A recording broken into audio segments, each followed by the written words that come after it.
Assalamualaikum warahmatullahi wabarakatuh. Kami dari kelompok 3 izin mempresentasikan hasil diskusi kami yang berjudul Sistem Konversi Suhu Berulang dengan Seleksi Status Mata Kuliah Algoritma dan Pemrograman, dosen pengampu oleh Bapak Nurirwan Saputro, Eskom MM. Kelompok 3. Selanjutnya adalah rumusan masalah. Kelompok kami mendapatkan studi kasus berupa sistem konversi suhu berulang dengan seleksi status dengan input nilai suhu berupa angka, jenis konversi Celsius ke Fahrenheit dan sebaliknya Fahrenheit to Celsius dengan pilihan lanjut atau selesai. Kemudian menghasilkan output yaitu hasil konversi keterangan suhu berupa dingin ataupun panas. Sehingga kami mendapatkan perulangan yaitu ulangi proses input suhu dan konversi sampai pengguna memilih opsi selesai. Kemudian pada percabangan, lakukan perhitungan Celsius ke Fahrenheit atau Fahrenheit ke Celsius berdasarkan pilihan user atau pengguna. Dengan decision ada dua. Yang pertama ada tentukan keterangan suhu. Misal, jika Celsius lebih dari sama dengan 30, maka menghasilkan suhu yang panas. Selain itu, maka menghasilkan suhu yang normal atau dingin. Dengan final statement yaitu total suhu input yang telah dihitung dan jumlah konversi yang dilakukan. Saya akan menjelaskan mengenai flowchart konversi suhu Celsius dan Fahrenheit. Yang pertama, diawali dengan simbol start atau terminator, maka program sudah dimulai.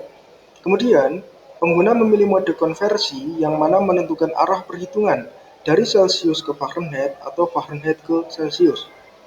Lalu, pengguna diperkenankan untuk memasukkan nilai suhu.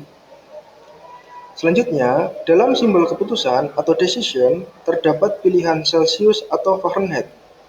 Jika terdata suhu adalah Celsius, maka akan diarahkan ke arah kanan untuk konversi dari suhu Celsius ke Fahrenheit. Dan jika suhu terdata Fahrenheit, maka akan diarahkan ke arah bawah untuk konversi suhu dari Fahrenheit ke Celsius. Setelah konversi selesai, maka akan menampilkan nilai hasil suhu tersebut. Selanjutnya, di sini kita akan melewati decision yang kedua untuk pengecekan status suhu. Jika suhu lebih dari 95 derajat Fahrenheit, maka tampilkan suhu panas. Namun, jika suhu kurang dari 95 derajat Fahrenheit, maka tampilkan suhu tidak panas. Sedangkan Fahrenheit ke Celsius, jika suhu lebih dari 35 derajat Celsius, maka tampilkan suhu panas.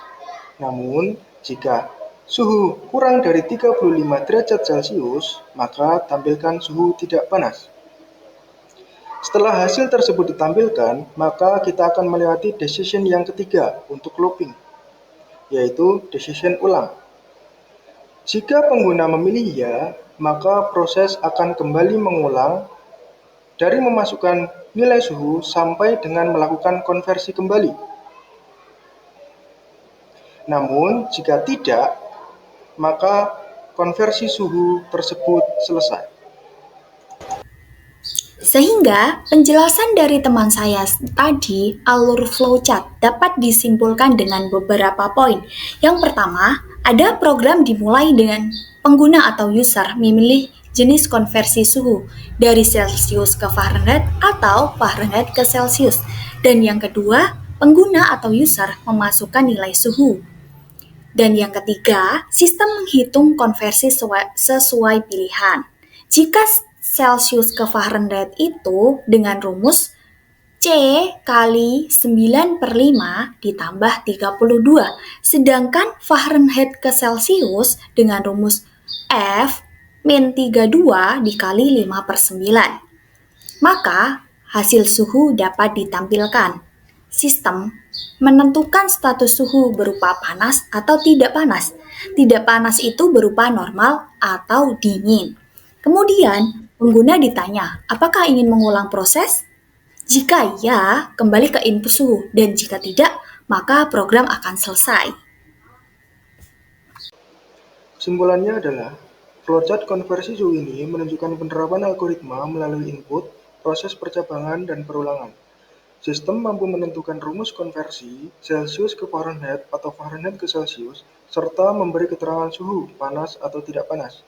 Sehingga program ini melatih pemahaman dasar penggunaan input-output, logika keputusan, dan perulangan proses. Jadi dapat menghasilkan sistem interaktif yang bermanfaat dalam kehidupan sehari-hari. Sekian dari kelompok kami. Bila ada salah kata, kami mohon maaf. Wassalamualaikum warahmatullahi wabarakatuh.